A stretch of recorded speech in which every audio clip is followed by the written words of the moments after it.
Welcome.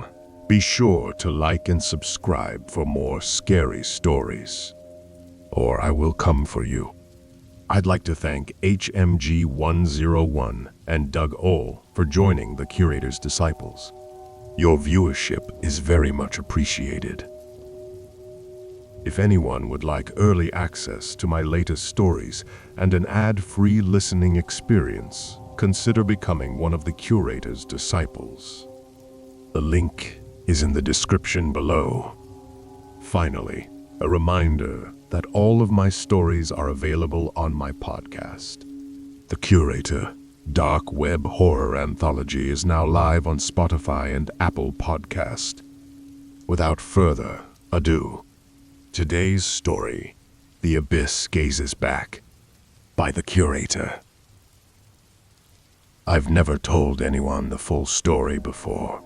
Not my shrink, not the police, not even the group I sit with every Thursday night in a poorly lit rec center where middle-aged people sip instant coffee and pretend that talking about death helps.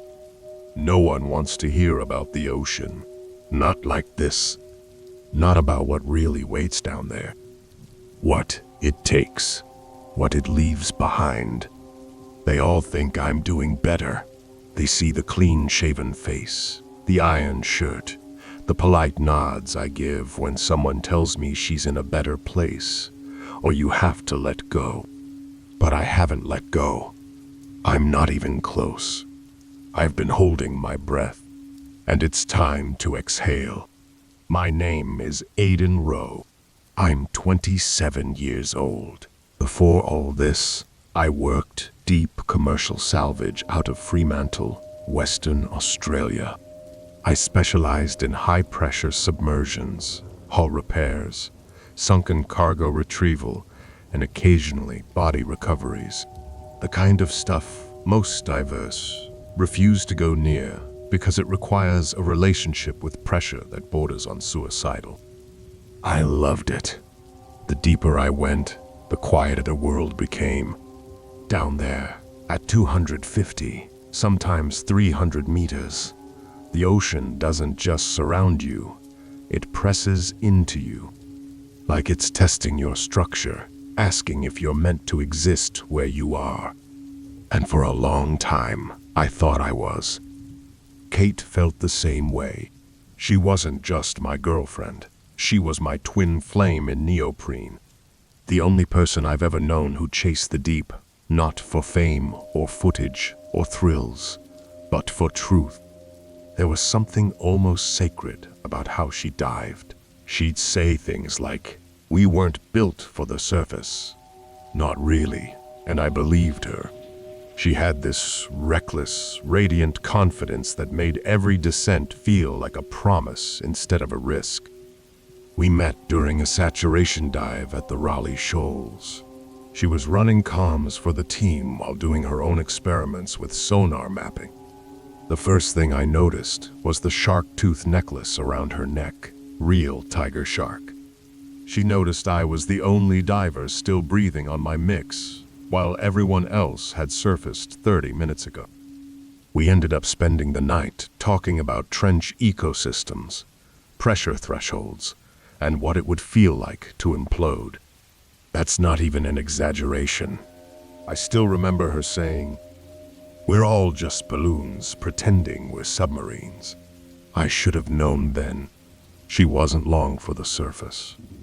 The last dive was meant to be historic. A vertical trench anomaly discovered off a sonar scan about 60 kilometers west of Exmouth. Perfectly round, narrow, and deep as hell. Almost like a drill hole into the Earth's crust. We called it the Oceanic Needle. Kate and I were thrilled. We'd planned it meticulously. Triple redundant gas systems, helium-rich mixes to combat narcosis, extended decompression protocols. Everything was accounted for. Except Nolan. Nolan was the dive tech. You know the type. Late 30s. Ex-Navy blowhard who talked big but always seemed like he was cutting corners. Still, He had access to the equipment, and we were short on certified gas blenders. I didn't like him, but I trusted him just enough. The night before the dive, I found him alone on the boat deck, fiddling with the tanks. I asked if the rebreather systems were calibrated. He said, "Yeah, mate. Triple-checked.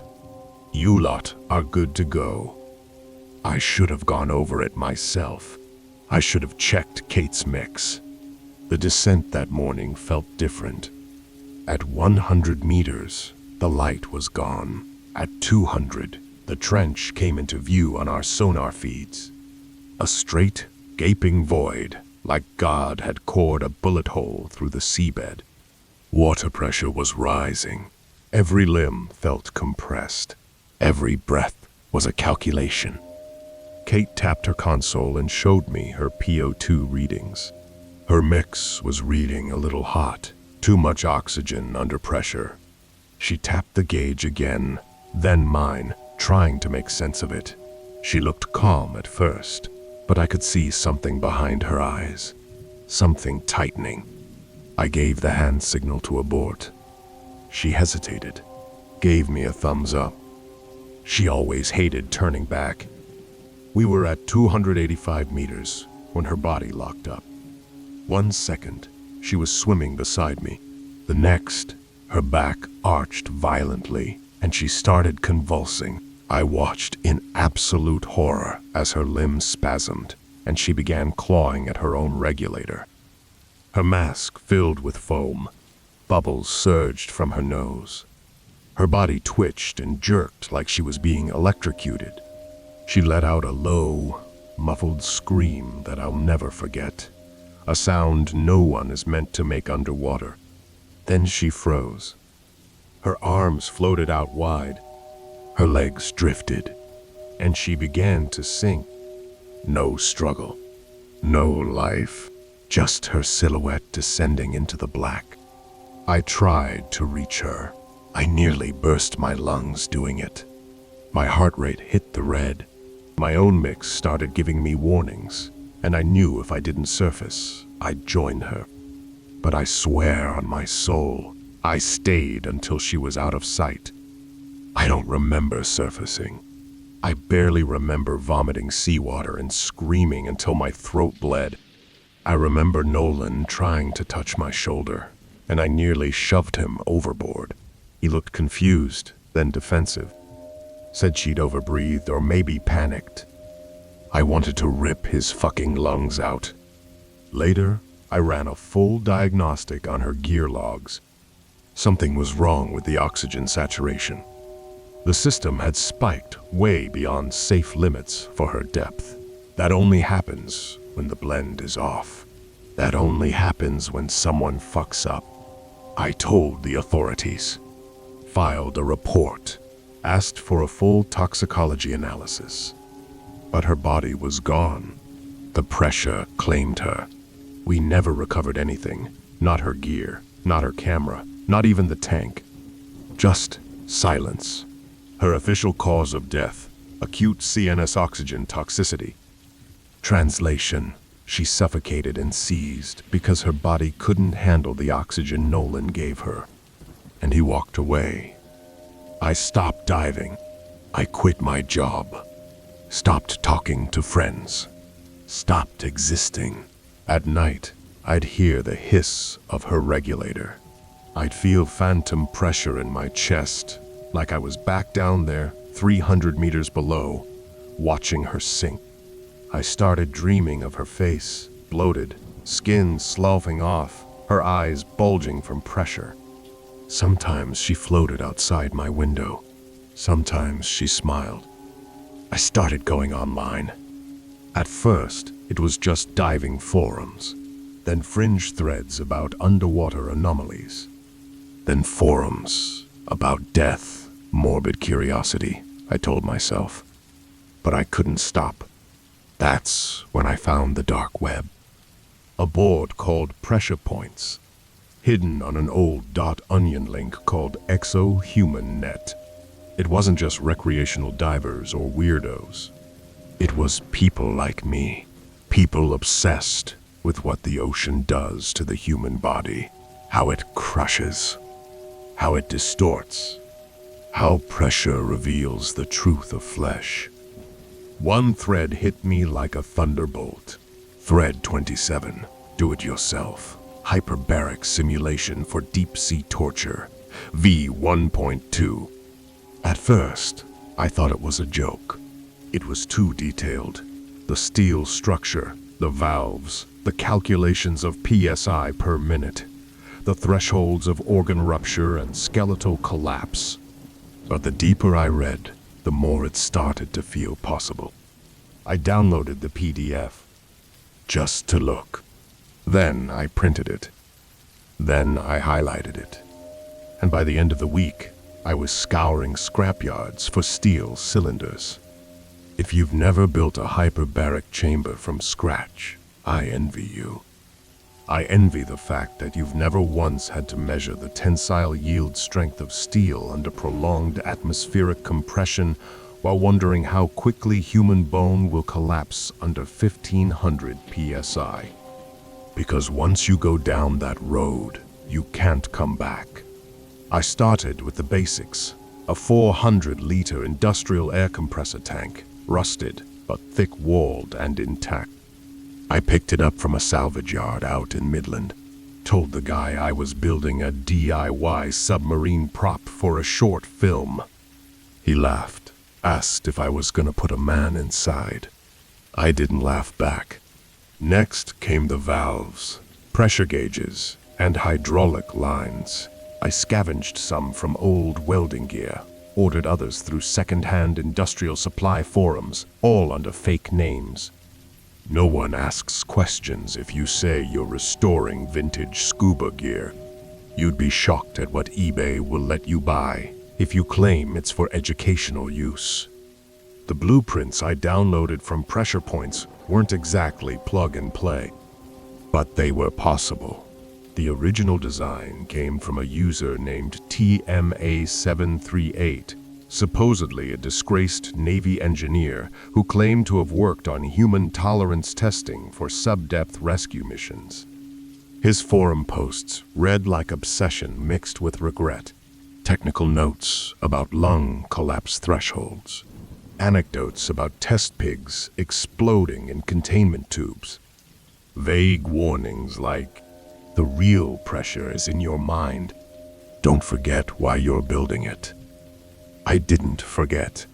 I saw Kate every night, sometimes still seizing, sometimes just floating, sometimes calling my name through a cracked regulator. The chamber became the only thing I looked forward to. It took me 4 months to build. My basement smelled like oil, rust, and rubber. I stopped answering calls, stopped checking email. People assumed I was grieving. But I wasn't grieving anymore. I was working. I welded the support braces myself. Every weld was tested under pressure, first with water, then with weighted dummies. I used a sacrificial goat from a local farm once. Said it was for religious purposes. I needed to know if the walls would hold once things got organic. The first time I pushed the chamber to 600 psi, the entire tank moaned like a dying whale. That's what pressure does to metal. It doesn't crack. It sings. The gauges held. The valves hissed. I watched the dummy inside, a weighted mannequin in a wetsuit, begin to compress ever so slightly. The bones didn't break, but the eyes, those little plastic eyes, popped. I took notes. I started dreaming in metrics. I'd wake up at 3 a.m. with formulas burned into my skull, bar to PSI conversion rates, saturation gas thresholds, CO2 poisoning onset times. I didn't eat much. I lost 14 kilos. Didn't notice. I'd sit in the dark and watch pressure simulation videos, submarines crushed like soda cans, deep-sea implosion tests filmed at 10,000 frames per second. I replayed Kate's death dive over and over, frame by frame, using data logs from her rig to estimate the precise moment her oxygen toxicity threshold was passed. It was Nolan's mix. There was no doubt anymore. The oxygen spike didn't match the standard blend. He over-oxygenated the tank, probably to save time, or worse, because he just didn't care. He killed her, and I was going to let the ocean speak back to him. You probably think I built a torture device, but that's not what this is. This is an instrument of empathy. Every seal, every valve, every gauge calibrated to the precise depth where Kate died. 285 meters, 413 psi. That's where I would start. I installed internal lights, just dim enough to see the contours of a face. I added a small window, not for him, for me. I wanted to see the moment the pressure got into his teeth, the moment he realized breath is a privilege. By month 5, I was ready. I had the rigging to move a full-grown adult. I had the sedatives. I had the space. All I needed was the opportunity. So I reached out. Nolan had vanished after the investigation, moved 2 towns over, started working in a dive shop, kept his head down. I showed up in a hat and sunglasses and told him I was a freelance documentarian doing a piece on near-death diving experiences. He smiled, said he had a few stories. Of course he did. We met for drinks. He never recognized me. He talked a lot about gas mixtures, rescue drills, the time he saved a panicking girl from drowning once. I gripped the glass until my knuckles turned white. I laced his final round with ketamine.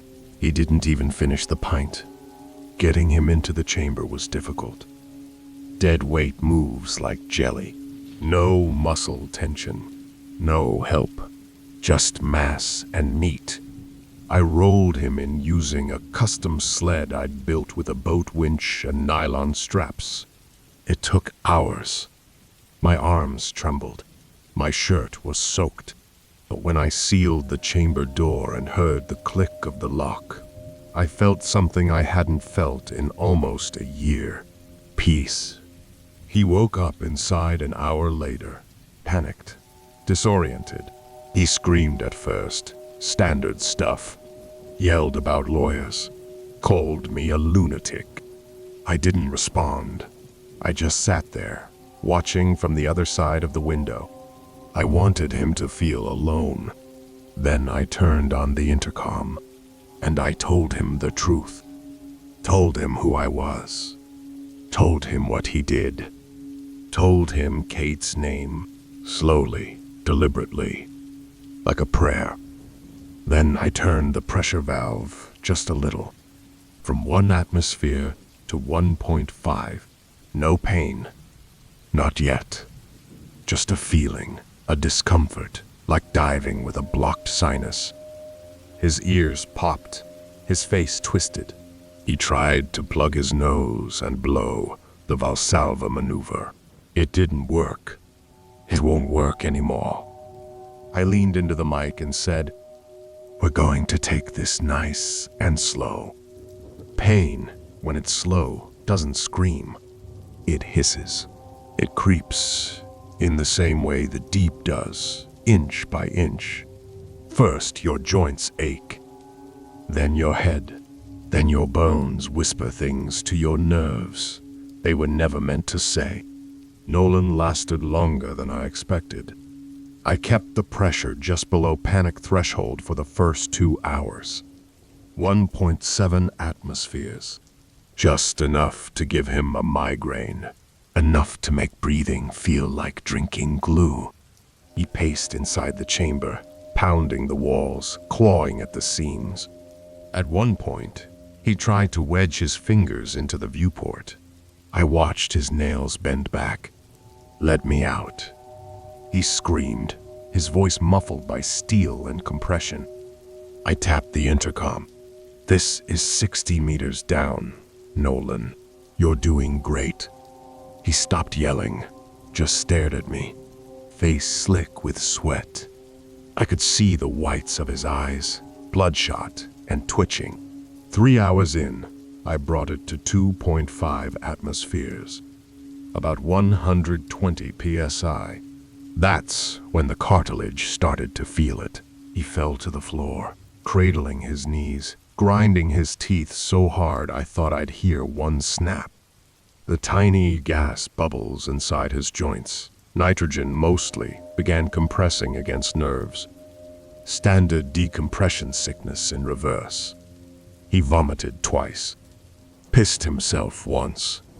I watched it all. You remember her last words? I asked through the mic. She didn't have any. Just foam and blood. He whimpered, like a child. Said, please. That was new. That was good. I reduced the internal lights, bathing the chamber in dim red glow. The kind you see at 300 meters, the kind your eyes aren't designed to process. Sensory disorientation, a feeling like drowning in heat. At hour 5, I brought it to 4.1 atmospheres, roughly the pressure Kate experienced when her lungs stopped expanding.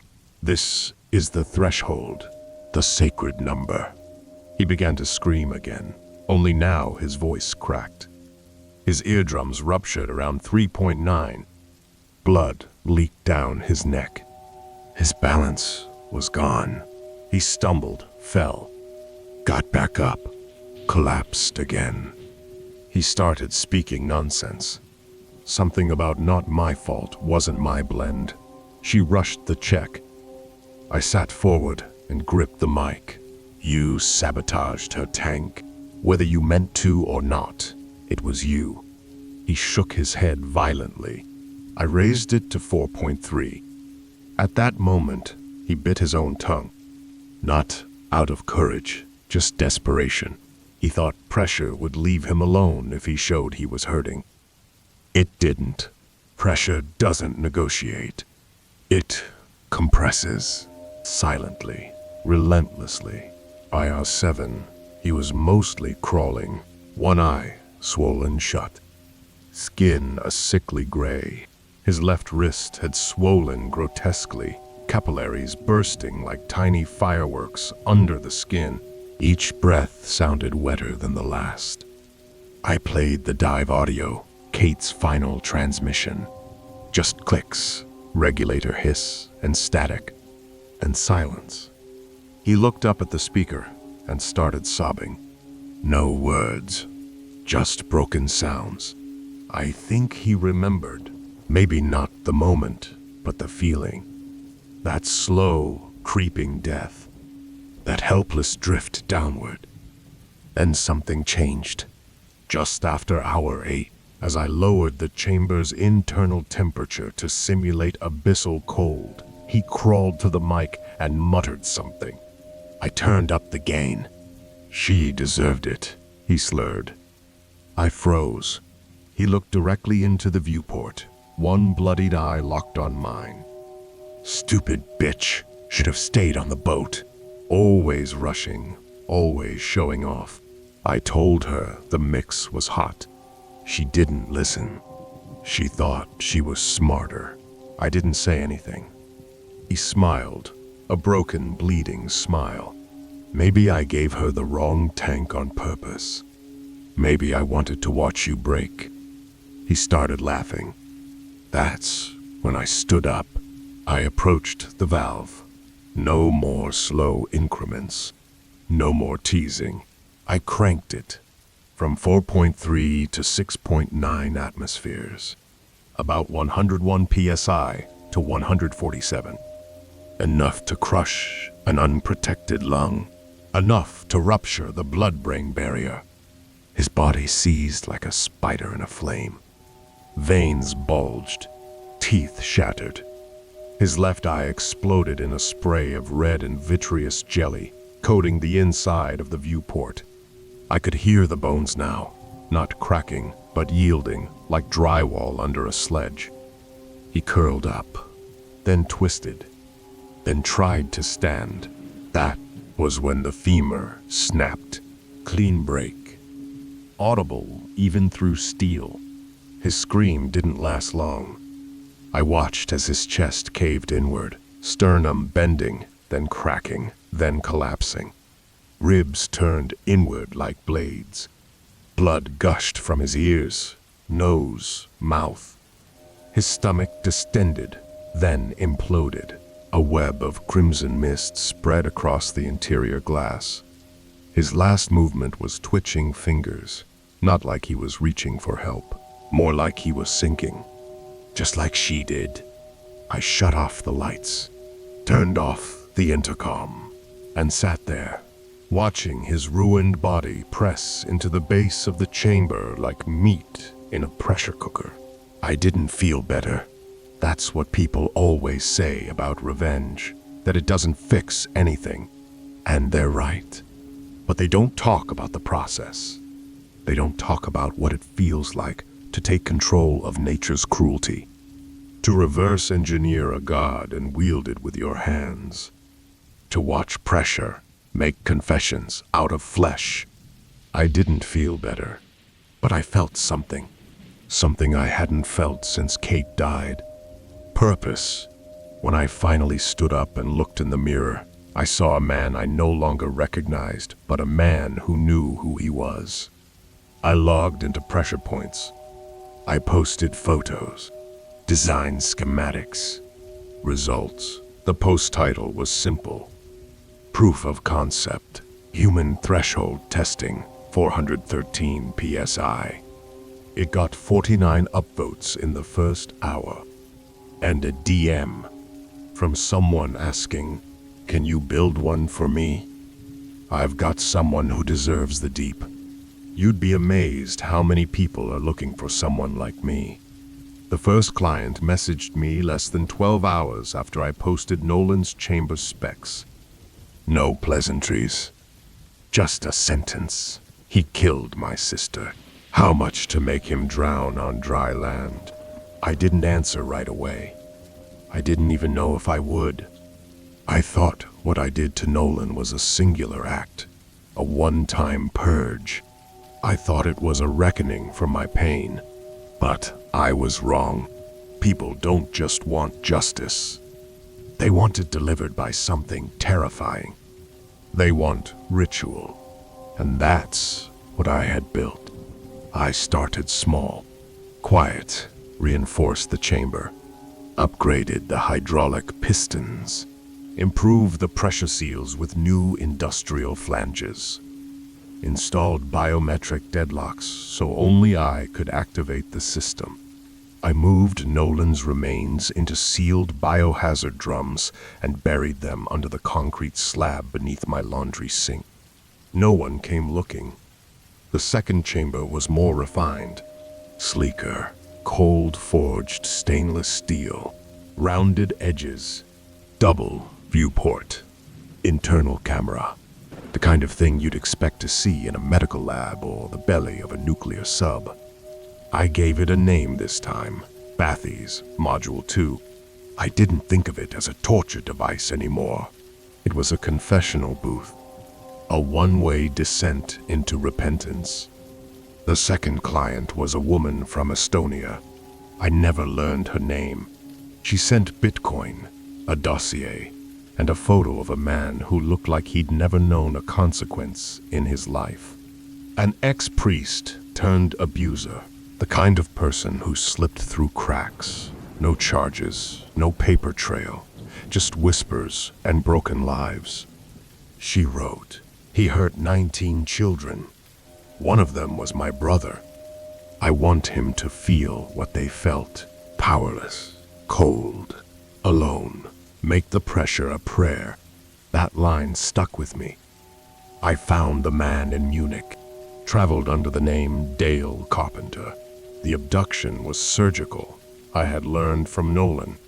Laced his tea, used a folding dolly for transport. No struggle. When he woke up in the chamber, I said nothing. He babbled in broken English about God, redemption, misunderstanding. I played him audio recordings of crying children, then turned the lights red. Then began the descent. Each client brought something new. A South African shipping magnate wanted me to compress his ex-business partner, a man who trafficked migrants in empty containers. "Let him die like they did," he wrote. "In steel, in heat, in silence." An American woman sent me the name of her rapist. "Make him explode," was all she said. I didn't ask questions. The truth is, I didn't care about them. Their pain, their revenge, that was just gravity. I was the vessel. I built a site, Abyss.Services. It lived in a heavily cloaked Tor node, protected by cascading proxies and decentralized hosting. It didn't need flashy graphics, just a black page with 4 words. We take them deep. The clients came in slowly. I vetted each one with precision, not to avoid guilt, but to ensure authenticity. I didn't want fantasists. I wanted people who had stared into the dark and seen something stare back. I started keeping a ledger, not names, just depths. How far each person went, how much pressure they withstood, where the body caved first. Client 2, 8.3 atmospheres. Right femur collapsed at 6.7. Skull at 7.8. Time to implosion, 41 minutes. Client 4 did not scream, died with eyes open. Orbital rupture at 7.4. There was something holy about it. The symmetry, the math. Pressure doesn't lie. It doesn't care who you are, how much money you have, or what lies you told to survive this long. It just reduces you to bone, to meat, to truth. I stopped having nightmares about Kate. Instead, I dreamed of depth charts and collapsing lungs. I dreamed of red lights and hiss valves and the faint, beautiful sound of steel bending around a heartbeat. Sometimes I saw her again, but not drowning, not struggling, just watching, smiling, like she understood what I had become. It's funny. People think the deep is empty, that the crushing black of the ocean is lifeless and still. But the deep is full of things with teeth and spines and jaws that unhinge in silence, full of secrets and pressure and pain so old it doesn't remember its name. And I've brought that darkness here, into the open. I don't feel guilt. I don't feel doubt. I feel like I belong. Like every victim is a stone laid deeper on the road to wherever Kate drifted when her last breath left her. I've done 17 now. I remember each face, each rupture, each look of disbelief as their bodies betrayed them under the pressure. Some cried, some screamed, some were brave. None escaped. The chamber has never failed me. Steel does not forget. So why am I writing this? Why post it at all? Because one day, someone's going to find this. Maybe a bored agent trawling dark web traffic. Maybe a journalist chasing ghost stories. Maybe a survivor. Someone who lost someone they loved to one of the ones I crushed. And they'll ask themselves, was it worth it? Let me answer that for you. It wasn't about worth. It was about balance. Kate died in silence, in the cold, dark, deep, while the surface moved on without her. I brought the deep to the surface. I made it listen. And now, the pressure never stops. This is the Curator. I hope you've enjoyed today's scary story. Until next time.